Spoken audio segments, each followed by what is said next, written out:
Estamos dando continuidade ao capítulo 12, Amai os vossos inimigos. E hoje nós faremos a leitura dos itens 5 e 6. Os inimigos desencarnados.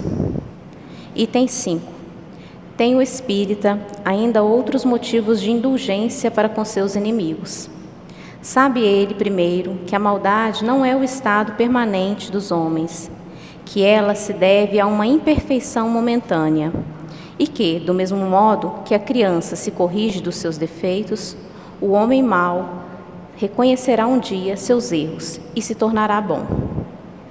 Sabe ainda que a morte não o livra senão da presença material de seu inimigo, mas que este pode persegui-lo com seu ódio, mesmo depois de ter deixado a terra. Que assim, a vingança falha no seu objetivo e, ao contrário, tem por efeito produzir uma irritação maior que pode continuar de uma existência a outra. Cabe ao Espiritismo provar, pela experiência e pela lei que rege as relações do mundo visível e do mundo invisível, que a expressão apagar o ódio com sangue é radicalmente falsa. E o que é verdadeiro é que o sangue conserva o ódio, mesmo além do túmulo, de dar, por conseguinte, uma razão de ser efetiva e uma utilidade prática ao perdão. E a sublime máxima do Cristo, amai os vossos inimigos. Não há coração tão perverso que não seja tocado de bons procedimentos, mesmo inconscientemente. Pelos bons procedimentos, tira-se, pelo menos, todo pretexto de represálias. De um inimigo pode-se fazer um amigo, antes e depois da sua morte. Pelos maus procedimentos, ele se irrita, e é então que ele próprio serve de instrumento à justiça de Deus, para punir aquele que não perdoou. Item 6. Pode-se, pois, ter inimigos entre os encarnados e entre os desencarnados. Os inimigos do mundo invisível manifestam sua malevolência pelas obsessões e pelas subjugações, das quais tantas pessoas são alvo, e que são uma variedade das provas da vida. Essas provas, como as outras, ajudam ao adiantamento e devem ser aceitas com resignação e como consequência da natureza inferior do globo terrestre. Se não houvessem homens maus na terra, não haveria espíritos maus ao redor dela. Se, pois, deve-se ter indulgência e benevolência para com os inimigos encarnados, devemos tê-las igualmente para com aqueles que estão desencarnados. Outrora, sacrificavam-se vítimas sangrentas para apaziguar os deuses infernais, que não eram outros senão os espíritos maus. Aos deuses infernais sucederam os demônios, que são a mesma coisa. O Espiritismo veio provar que esses demônios não são outros senão as almas de homens perversos, que não se despojaram ainda dos instintos materiais, que não se pode apaziguá-los, senão pelo sacrifício de seu ódio, quer dizer, pela caridade. Que a caridade não tem apenas por efeito impedi-los de fazer o mal, mas de os conduzir no caminho do bem e de contribuir para a sua salvação. É assim que a máxima, amai os vossos inimigos, não está circunscrita ao círculo estreito da terra e da vida presente, mas se integra na grande lei da solidariedade e da fraternidade universais. E conosco aqui hoje, nosso querido Vicente Cardoso, vai nos auxiliar na reflexão do nosso estudo. A vocês aqui presentes, também aos que nos acompanham pelas redes sociais, eu desejo bons estudos e boas reflexões. Boa noite novamente, querido, bem-vindo. Uma boa noite para todos. Aos nossos amigos internautas, boas-vindas a este canal. Estamos aqui nesta casa, nesta noite, e a mensagem que está reservada para todos nós, ela é de suma importância, porque ela trata de um assunto que, corriqueiramente, nós não temos o conhecimento dele. E a doutrina espírita, certamente, nos traz esclarecimentos acerca da questão que nós nem sequer perguntemos-nos se realmente existe inimigos desencarnados. porque encarnados nós temos certeza que existem. A mensagem desse capítulo 12, Jesus chegou aqui dizendo para todos nós: aprendestes que foi dito, amareis o vosso próximo e odiareis os vossos inimigos. Eu, porém, vos digo, amai os vossos inimigos, fazei o bem aos que vos odeiam e orai pelos que vos perseguem e caluniam, a fim de serdes filhos do vosso Pai que está no céu, e que faz levante o sol para os bons e para os maus, que chova sobre os justos e os injustos. Porque se amardes aos que vos amam, qual será a vossa recompensa? Se amardes somente aqueles que vos amam, não tem muito sentido, não tem muito significado, porque os pagãos também assim o faziam. Nós sabemos que o velho paganismo, de acordo com seus preceitos, ele ensina diferente de Jesus. No paganismo nós aprendemos que nós deveríamos odiar os nossos inimigos. E Jesus chegando aqui, trazendo uma reversão total de 180 graus em todo o ensinamento do velho paganismo. Porque no velho paganismo ensina e fala de um Deus temeroso, um Deus irascível, um Deus vingativo, um Deus bravo, um Deus violento. Jesus chegou aqui há quase 2000 anos depois do paganismo e disse: Deus é Pai. E isso mudou todo o sentido da história da humanidade. E Jesus recomenda de que nós deveremos amar os nossos inimigos, orar por eles, desejar a eles todo o bem. Então Jesus reverteu aquilo que outrora o paganismo ensinou. Nisso tudo nós percebemos de que, se nós temos aqui inimigos encarnados, inimigos que nós fazemos de inimigos, certamente com a morte do corpo físico, a vida continua. Os grandes corações continuam como sendo os grandes corações que se amam. Os algozes continuam algozes. A morte não muda nada para nenhum de nós. A morte é uma continuidade do que nós aqui estamos fazendo.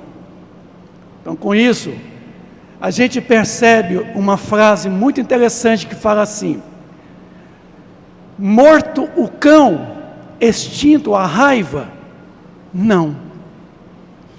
Se um cachorro lá na rua morder em qualquer um de vocês, não mate ele.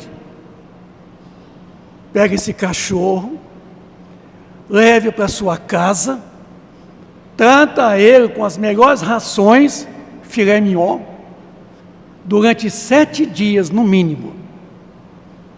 Mas espera aí, ele me mordeu, eu não vou levar para minha casa e tratar dele com filé mignon? Isso. Sabe por quê?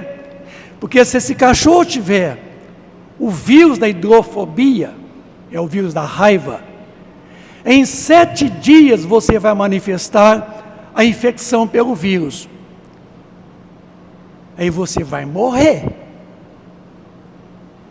E aí, para você então não morrer depois de 7 dias, com 7 dias o cachorro vai indiciar o fenômeno da raiva. Aí você já vai correr para o hospital e tomar a vacina, para que você não morra. Então, essa ideia, morto o cão, extinto a raiva, não. Assim também trazendo para a questão dos inimigos desencarnados, tá? Morto os nossos algozes, está extinto a raiva? Não. E o que é pior, dos inimigos, não é o encarnado. O encarnado, você corta a volta dele, ele está passando de um lado da rua, você passa do outro lado. Ele está passando, você esconde. E ele não te vê. Agora, o desencarnado, você não está vendo ele, você não está ouvindo ele, você não está identificando ele. Ele está na sua cola. Porque os afins se atraem, os afins se buscam, os semelhantes certamente se acham. Nisso tudo, coube à doutrina espírita a demonstração da imortalidade da alma através do fenômeno mediúnico, a mediunidade, em que os próprios espíritos manifestam, trazendo todas as informações do mundo espiritual. E é com isso que a doutrina espírita vem demonstrar de que, se nós não podemos fazer aqui amigos, que não façamos inimigos, porque a morte, ela não muda nada para mim nem para vocês. Nós vamos continuar do jeitinho que nós nos encontremos. Aqui agora, se a morte tomar qualquer um de nós, a gente vai fazer o translado desse jeitinho, com essa mesma roupa, com a joia, o celular, tudo a gente faz a travessia, levando o condicionamento das coisas, levando o condicionamento das pessoas, as pessoas afáveis, as pessoas dessemelhantes, que são os inimigos, vai conosco. Então, a morte, ela não resolve o problema do ódio. A morte não apaga o ódio que nós cavamos. A morte não elimina o ressentimento, as mágoas, não elimina. Pelo contrário. E os maiores inimigos que nós podemos ter são os desencarnados. Cuidemo-nos, para que nós não façamos aqui, nesse momento, nessa existência, inimigos. Porque eles vão continuar inimigos. Porque a raiva, que às vezes depositamos neles, o ódio, o ressentimento, certamente estará em maiores proporções em nós do que nele. E é por isso que esse ódio remanescente, muitas das vezes, continua conosco, e é através desse ódio que nós o atraímos eles em derredor de nós. Porque uma coisa não é dita aqui, o seguinte, na questão 461 do Livro dos Espíritos, ficou assim: como havemos de distinguir os pensamentos que nos são próprios do que nos são sugeridos? Quando um pensamento vos é sugerido, tendes a impressão do que alguém vos fala. Geralmente os pensamentos próprios são os que acodem em primeiro lugar. É aí que está o problema nosso. Viu agora? Quando você acredita que você está recebendo um pensamento de alguém, certamente você não está recebendo o pensamento de alguém. Você está emitindo um pensamento primeiro. E na emissão do pensamento primeiro, nós fazemos grande possibilidade dos outros sintonizarem a nós. E nesse sintonizar a nós, nós comungamos os sentimentos, os desejos, as emoções, os conhecimentos, tudo que nós possuímos, nós permutamos com os outros. Existe uma grande comunhão de pensamento chamado nous, que é um universo de pensamentos que nós vivemos mergulhados nele. E pelo princípio da sintonia, nós sintonizamos o outro aos outros. E nessa sintonia nós permutamos nossos valores, nossos desafetos, nossas afeições.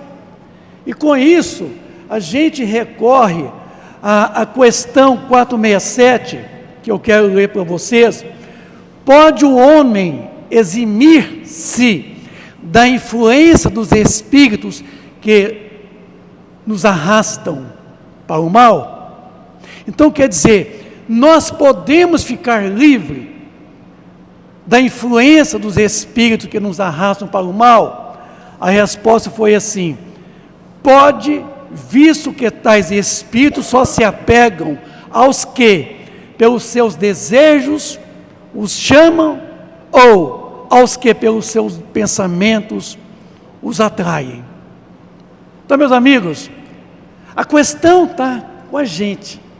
O problema da obsessão não é o obsessor, que nós achamos que ele é o agressor e a gente é a vítima. Não.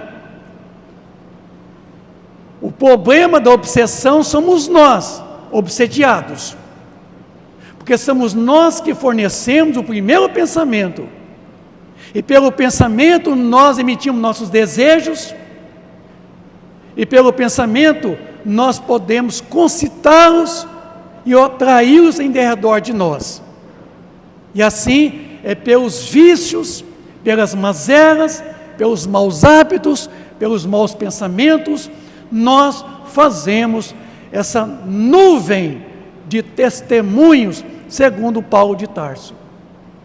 Paulo de Tarso comenta para nós de que em torno de nós vivem uma nuvem de testemunhos.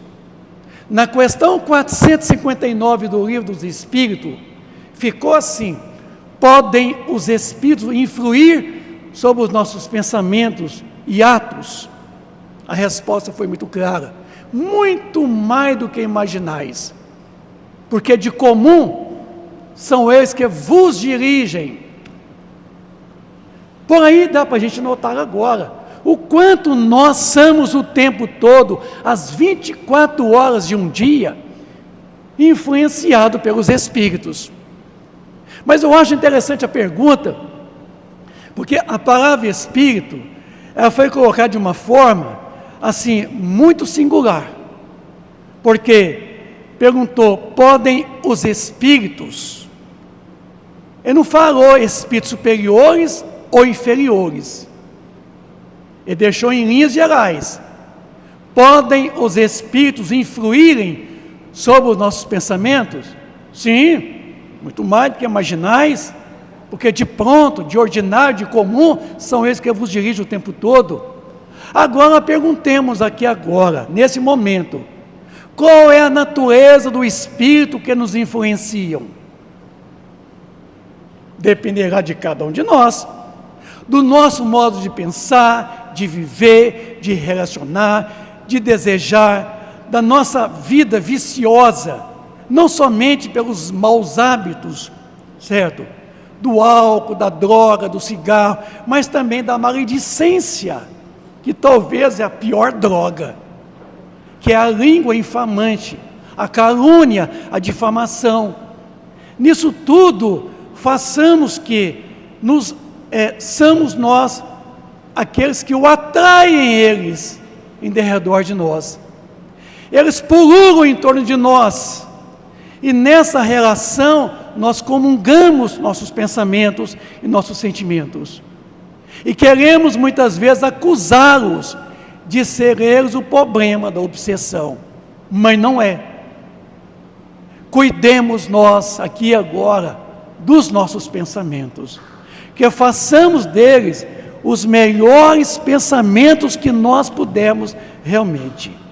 Então, meus amigos, existe o processo obsessivo por vingança. Por vingança. E é muito comum lidarmos na casa espírita pessoas que aqui chegam apresentando um quadro patológico que muitas das vezes é mal interpretado por aqueles que não conhecem a doutrina espírita, que muitas das vezes estão à frente do acolhimento fraterno e que não têm muitas das vezes a condição de poder distinguir o que é um processo obsessivo, o que é o fenômeno mediúnico, chamado mediunidade. Quantas vezes nós tomamos a obsessão como sendo a mediunidade, porque desconhecemos, quer dizer, os indícios da mediunidade o quê? E os sintomas da obsessão. Obsessão é doença. Mediunidade não é doença. Mediunidade é uma faculdade neutra. A mediunidade, ela qualifica. Ela, de certa forma, ela tipifica o médium. Transmite a ele características do bem. Porque a maior necessidade dos médiuns é de se evangelizar-se a si mesmo. E a gente não percebe que, muitas das vezes, tem obsessões que são os nossos algozes, que nos reencontram. Quantas vezes aqui nessa existência, a gente faz inimigos, a gente dá o tombo neles, falcatruas, às vezes somos desonestos com eles, às vezes fazemos a eles um mal muito grande, nós às vezes prejudicamos eles. A gente acha que fica livre, porque somente ele morreu, o corpo morreu, mas ele continua vivo. Ou quando às vezes a gente parte pelo fenômeno da morte primeiro e ele fica, a gente acha que tem um desencontro, não tem não. Quantas vezes nossos algozes, às vezes demoram, mas nos reencontram. E eu vou falar uma coisa para vocês que parece ser estranho. E agradece a Deus por Ele ter te reencontrado. Agradece a Deus pela misericórdia dEle por permitir que os nossos algozes nos reencontram. Para o devido acerto, para a devida reparação. Porque, caso contrário, a gente não vai evoluir. A gente vai permanecer na roda de Sansara, segundo o hinduísmo, que é esse ciclo vicioso de reencarnações compulsórias às vezes, reencarnações difíceis, reencarnações perturbadas o tempo todo, porque tem obsessões que duram a existência inteira.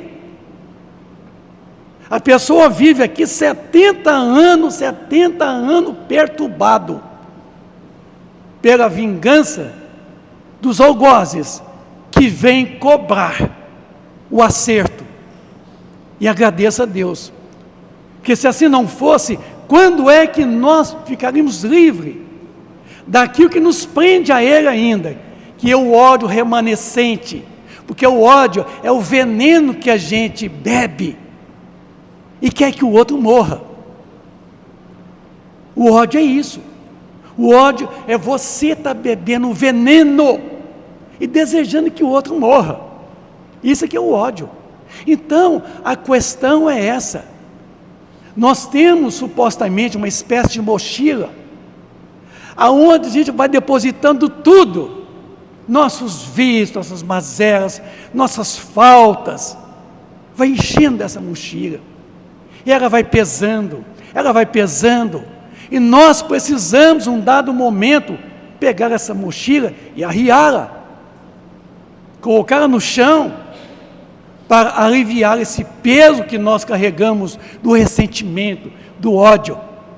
Tem pessoas que falam assim, ó, eu perdoo, mas se ele ou se ela de novo fazer isso, ai, não, aí já não valeu. O perdão tem que ser incondicional. O perdão que você condiciona o outro não vale.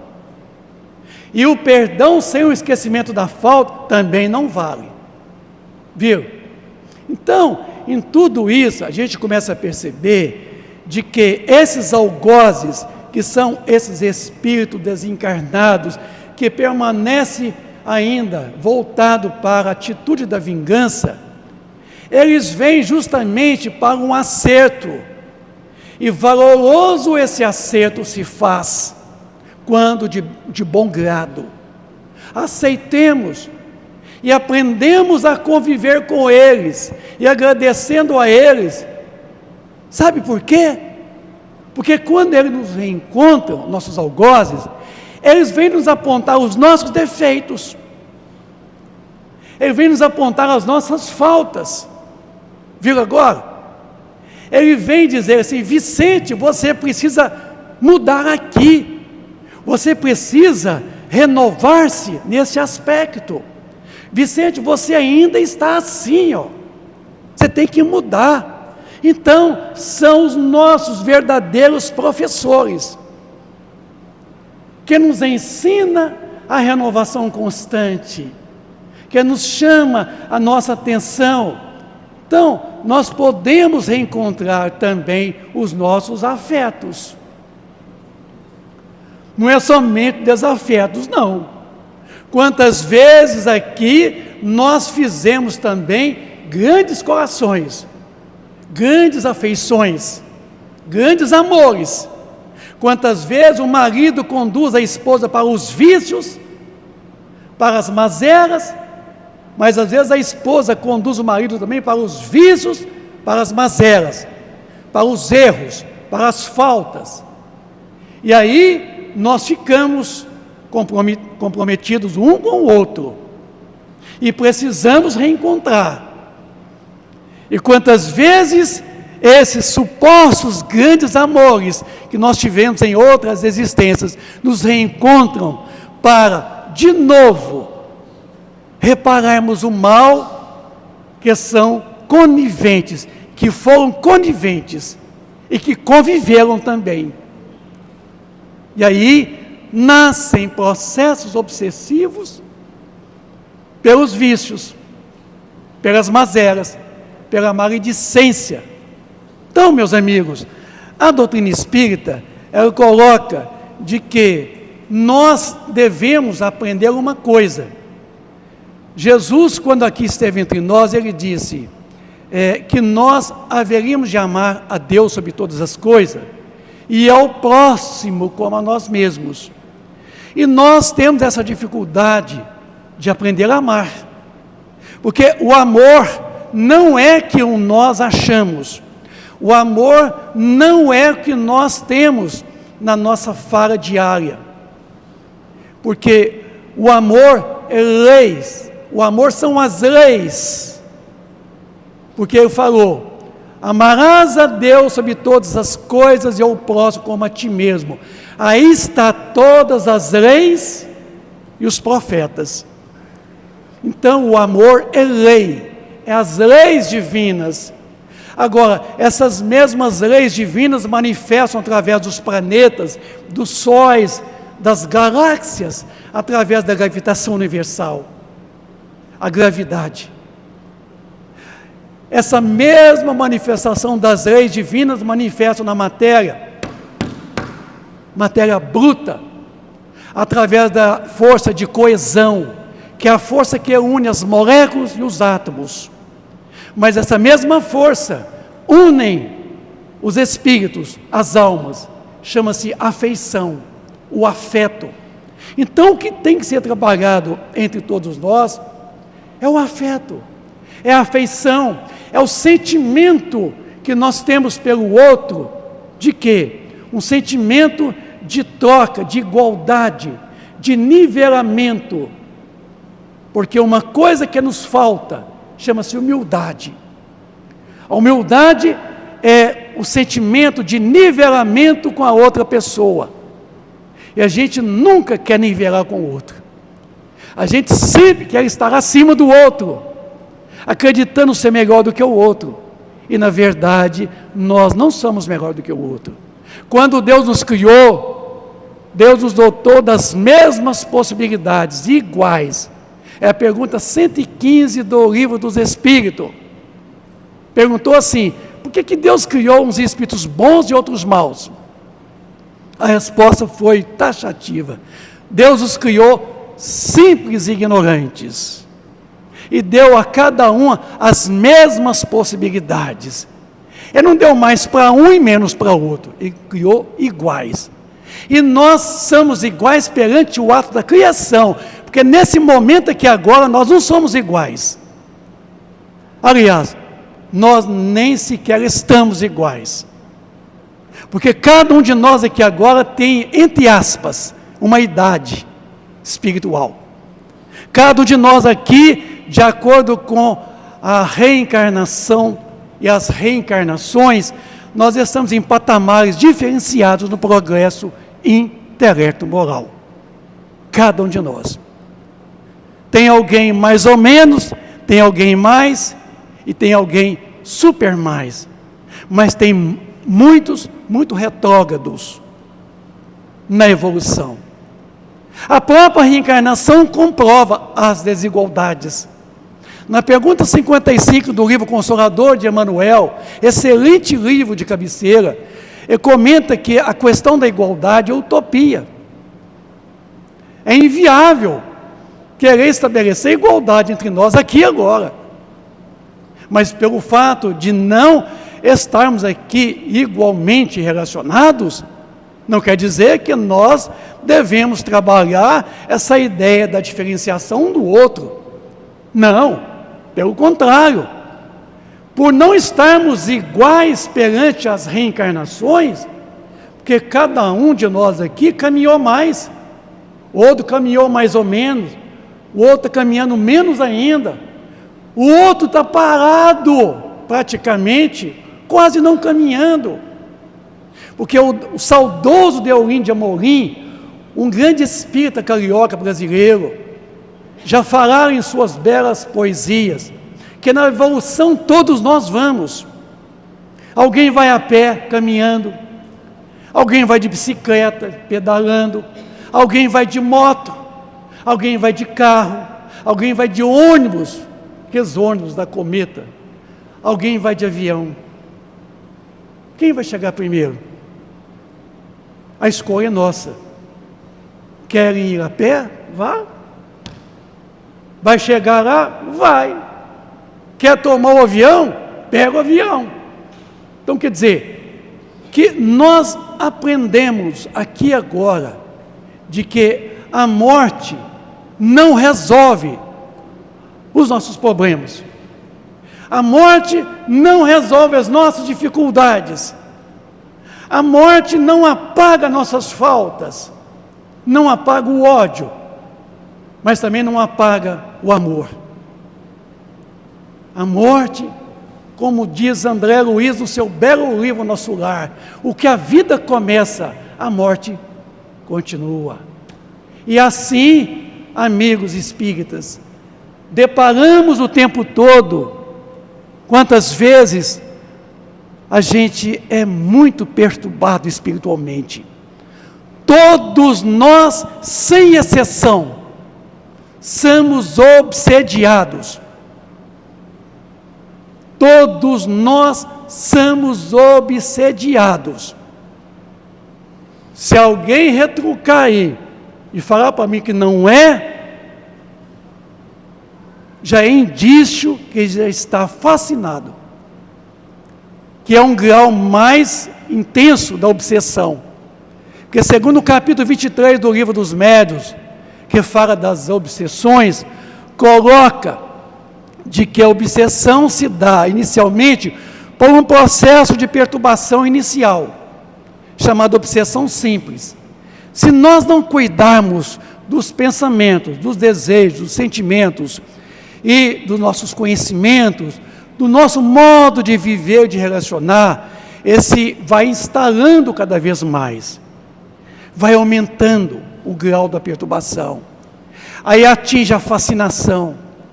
A fascinação é um grau médio em que eles inspiram em nós a ideia e o sentimento de que nós não estamos alienados a eles, de que nós não estamos obsediados. Viram agora? Eles geram em nós uma confiança neles, inspirando a nós de que, na verdade, Vicente, você, que isso? Ser obsediado? Nunca! É mentira. Isso chama fascinação. A fascinação é uma ilusão. Eles nos iludem a todos nós. E se nós não cuidemos da fascinação, o processo se instala mais ainda e vai chegar à subjugação. E na subjugação, eu e todos nós aqui presentes, temos as possibilidades de termos um quadro patológico muito grave, que além da perturbação mental, a perturbação intelectual, a perturbação moral, a perturbação espiritual, nós temos a perturbação fisiológica, a do próprio corpo físico, aonde aparecem sintomas que a ressonância magnética nuclear, o raio-x, a tomografia, a ultrassonografia, todos os exames de laboratório não indicia, não demonstra, porque ela está a nível subjetivo. Então, nós não temos aqui, quantas vezes, condições de poder evidenciar em cada um de nós o grau de processo obsessivo. Portanto, que todas as vezes que nós vamos fazer um atendimento fraterno, é imperioso que a gente saiba o que está processando com a gente, porque na mediunidade não existe nenhuma perturbação, não existe nenhuma forma de doença, porque ela não é doença. Agora, quando nós apresentamos sintomas que são indícios de patologia, de predisposições mórbidas, você pode ter certeza que o processo obsessivo, nervosismo, irritação o tempo todo, inquietude obsidente, certo? Quantas vezes aquele desassossego, certo? Aquele desconforto, aqueles pensamentos que nos conduzem, vão beber. Quantas vezes nós somos obsediados na bebida, no cigarro, na droga, no sexo, na comida, na maledicência, quantas e quantas vezes. Só que a gente não acredita, só que a gente não sabe de que nós estamos ali num processo de vingança, porque os nossos algozes vêm realmente nos cobrar. E a única solução que eu apresento para vocês aqui, segundo os Espíritos, é o perdão. E o perdão não é um favor que nós fazemos a alguém. O perdão não é um favor que nós fazemos a alguém. É um presente que nós damos a nós mesmos. O perdão é um presente que nós damos a nós mesmos. Porque o perdão é quando você está pegando essa mochila cheia, pesada de ódio, vingança, ressentimento, de mágoas, que está prendendo você ao algoz, ao inimigo desencarnado. Você então elabora, você então arreia essa mochila, descarrega ela, perdoando. Mas não é perdoando ele, porque o ofensor não é ele, o ofensor é você. Aí nós chamamos de auto-perdão, é o auto-perdão. E aí, meus amigos, esse que é o difícil, esse é o difícil, a gente se auto-perdoar, esse buscar esse sentimento de reconhecer de que nós erramos, que é chamado redenção espiritual. A redenção é quando eu assumo a ideia de que eu sou causa e objeto do meu sofrimento. Sofrimento não é capricho de Deus, não provém de Deus. Sofrimento é opção. Sofrimento é eu que estou cavando essa fossa do sofrimento, porque sofrimento é escolha. Eu estou escolhendo os sofrimentos. E nisso tudo eu preciso aprender a perdoar a mim mesmo, reconhecendo de que eu sou a causa e vivo o próprio efeito dessa mesma causa. Chamamos sofrimento. E eu quero terminar com uma bela mensagem de André Luiz, no prefácio do seu livro Evolução em Dois Mundos, quando ele faz o seguinte: mas se guardas contigo o estigma do sofrimento, indagando pela solução dos velhos problemas do ser e da dor, e se percebes a nuvem que prenuncia a tormenta e o vórtice traiçoeiro das ondas em que navegas, vem conosco.